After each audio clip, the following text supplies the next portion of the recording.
I am in school and I work. So before I had decided to go back to school, this was after I became a single parent.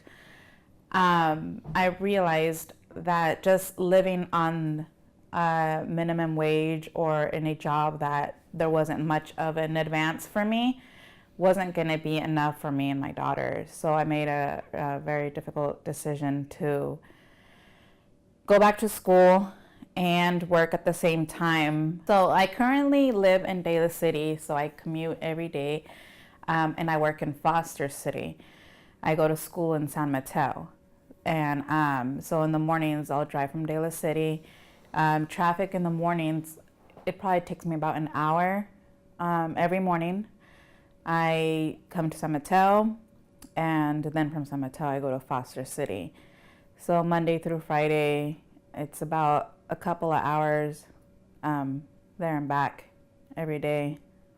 If it wasn't for my family, I wouldn't be able to do the stuff I do now. My parents are a major support for me with my daughter.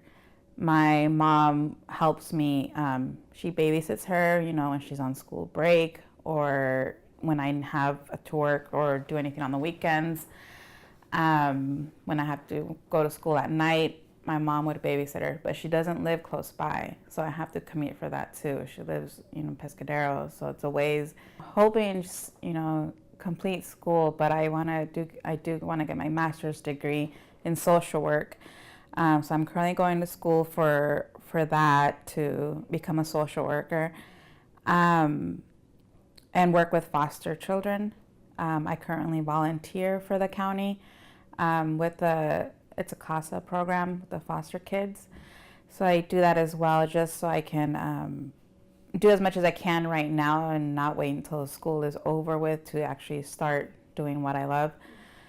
And I currently work for the Department of Rehab, and I also get to be exposed to certain things that I would need to learn along the ways. It's a more hands-on job of, getting to know clients and their needs and stuff that I need to learn.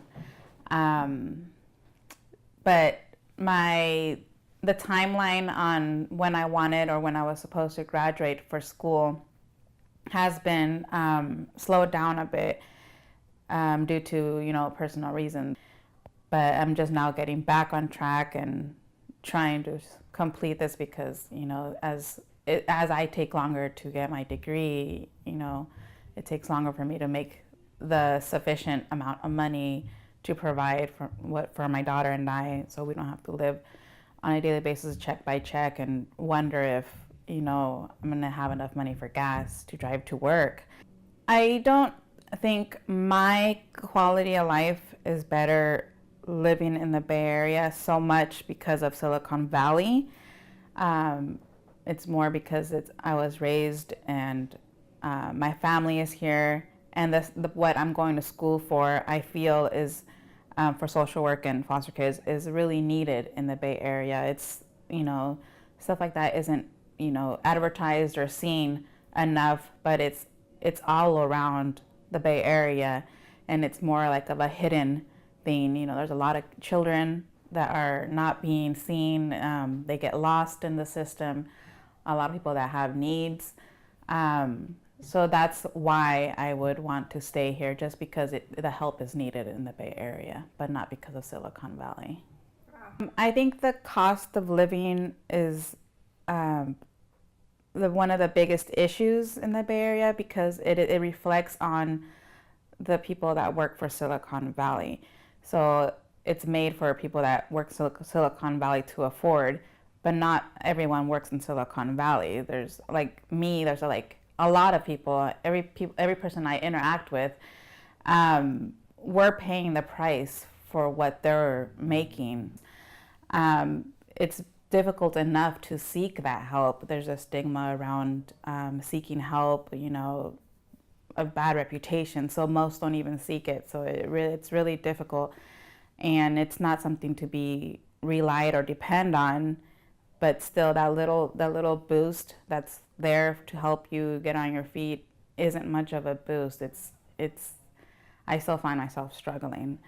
Um, and I've had to, swallow my pride and seek that help just because I have a child, and I try really hard not to let, the struggle, the low income, the not having, enough to pay bills affect her.